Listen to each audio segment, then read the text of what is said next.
Hitler's Birthday, 1940, pages 101 to 107. Against all hopelessness, Liesel still checked the mailbox each afternoon throughout March and well into April. This was despite a Hans-requested visit from Frau Heinrich, who explained to the Hubermans that the foster care office had lost contact completely with Paula Memminger. Still, the girl persisted, and as you might expect, each day when she searched the mail, there was nothing. Molking, like the rest of Germany, was in the grip of preparing for Hitler's birthday. This particular year, with the development of the war and Hitler's current victorious position, the Nazi partisans of Molking wanted the celebration to be especially befitting. There would be a parade, marching, music, singing. There would be a fire. While Liesel walked the streets of Molking, picking up and delivering washing and ironing, Nazi party members were accumulating fuel. A couple of times, Liesel was a witness to a men and women knocking on doors, asking people if they had any material that they felt should be done away with or destroyed. Papa's copy of the Molking Express announced that there would be a celebratory fire in the town square, which would be attended by all local Hitler Youth divisions. It would commemorate not only the Führer's birthday, but the victory over his enemies and over the restraints that had held Germany back since the end of World War I. Any materials, it requested, from such times, newspapers, posters, books, flags, and any found propaganda of our enemies should be brought forward to the Nazi Party office on Munich Street. Even Schillerstrasse, the road of yellow stars, which was still awaiting its renovation, was ransacked one last time to find something, anything, to burn in the name of the Führer's glory. It would have come as no surprise if certain members of the party had gone away and published 1,000 or so books or posters of poisonous moral matter simply to incinerate them. Everything was in place to make April 20th magnificent. It would be a day full of burning and cheering and book thievery. In the Huberman household that morning, all was typical. "That's how Karl's looking out the window again," cursed Rosa Huberman. "Every day," she went on. "What are you looking at this time?" "Oh," moaned Papa, with delight. The flag cloaked his back from the top of the window. "You should have a look at this woman I can see." He glanced over his shoulder and grinned at Liesel. "I might just go and run after her. She leaves you for dead, Mamma." "Schwein!" She shook the wooden spoon at him. Papa continued looking out the window at an imaginary woman and a very real corridor of German flags. On the streets of Molking that day, each window was decorated for the Führer. In some places, like Frau Diller's, the glass was vigorously washed and the swastika looked like a jewel on a red and white blanket. In others, the flag trundled from the ledge like washing hung out to dry, but it was there. Earlier, there had been a minor calamity. The Hubermans couldn't find their flag. "They'll come for us," Mamma warned her husband. "They'll come and take us away." They. "We have to find it." At one point, it seemed like Papa might have to go down to the basement and paint a flag on one of his drop sheets. Thankfully, it turned up, buried behind the accordion in the cupboard.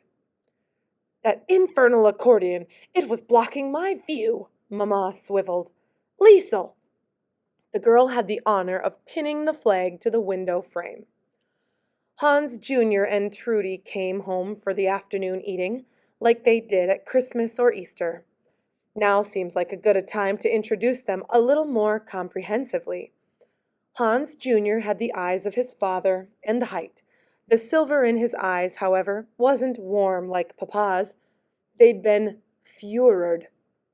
There was more flesh on his bones, too, and he had prickly blonde hair and skin like off-white paint.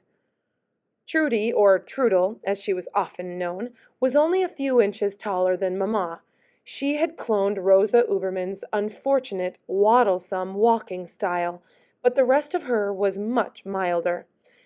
Being a live-in housemaid in a wealthy part of Munich, she was most likely bored of children, but she was always capable of at least a few smiled words in Liesel's direction. She had soft lips, a quiet voice. They came home together on the train from Munich, and it didn't take long for old tensions to rise up. A short history of Hans Huberman versus his son. The young man was a Nazi, his father was not. In the opinion of Hans Jr., his father was part of an old, decrepit Germany, one that allowed everyone else to take it for the proverbial ride while its own people suffered. As a teenager, he was aware that his father had been called Der Judenmaler, the Jew painter, for painting Jewish houses. Then came an incident I'll fully present to you soon enough. The day Hans blew it, on the verge of joining the party. Everyone knew you weren't supposed to paint over slurs written on a Jewish shopfront. Such behavior was bad for Germany, and it was bad for the transgressor. So, have they let you in yet? Hans Jr. was picking up where they'd left off at Christmas. In what? Take a guess. The party. No, I think they've forgotten about me. Well, have you even tried again? You can't just sit around waiting for the new world to take it with you. You have to go out and be part of it, despite your past mistakes. Papa looked up. Mistakes? I've made many mistakes in my life, but not joining the Nazi Party isn't one of them. They still have my application, you know that. But I couldn't go back to ask. That was when a great shiver arrived. It waltzed through the window with the draft. Perhaps it was the breeze of the Third Reich gathering even greater strength. Or maybe it was just Europe again, breathing. Either way, it fell across them as their metallic eyes clashed like tin cans in the kitchen. "You've never cared about this country," said Hans Jr. "Not enough, anyway." Papa's eyes started corroding. It did not stop Hans Jr. He looked now for some reason at the girl.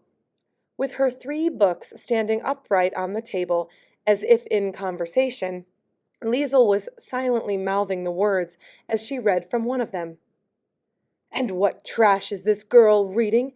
She should be reading Mein Kampf." Liesel looked up. "Don't worry, Liesel," Papa said. "Just keep reading. He doesn't know what he's saying." But Hans Jr. wasn't finished. He stepped closer and said, "You're either for the Führer or against him, and I can see that you're against him. You always have been."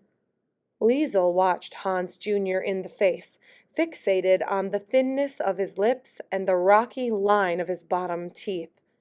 It's pathetic how a man can stand by and do nothing as a whole nation cleans out the garbage and makes itself great. Trudy and Mamma sat silently, scaredly, as did Liesel. There was the smell of pea soup, something burning, and confrontation. They were all waiting for the next words. They came from the son, just 2 of them. "You coward!" He upturned them into Papa's face, and he promptly left the kitchen and the house.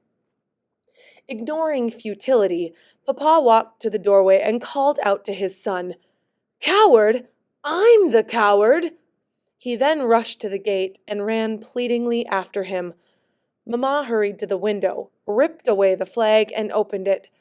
She, Trudy, and Liesel all crowded together, watching a father catch up to his son and grab hold of him, begging him to stop. They could hear nothing, but the manner in which Hans Jr. shrugged loose was loud enough. The sight of Papa watching him walk away roared at them from up the street. "Hansie!" Mamma finally cried out. Both Trudy and Liesel flinched from her voice. "Come back!" The boy was gone.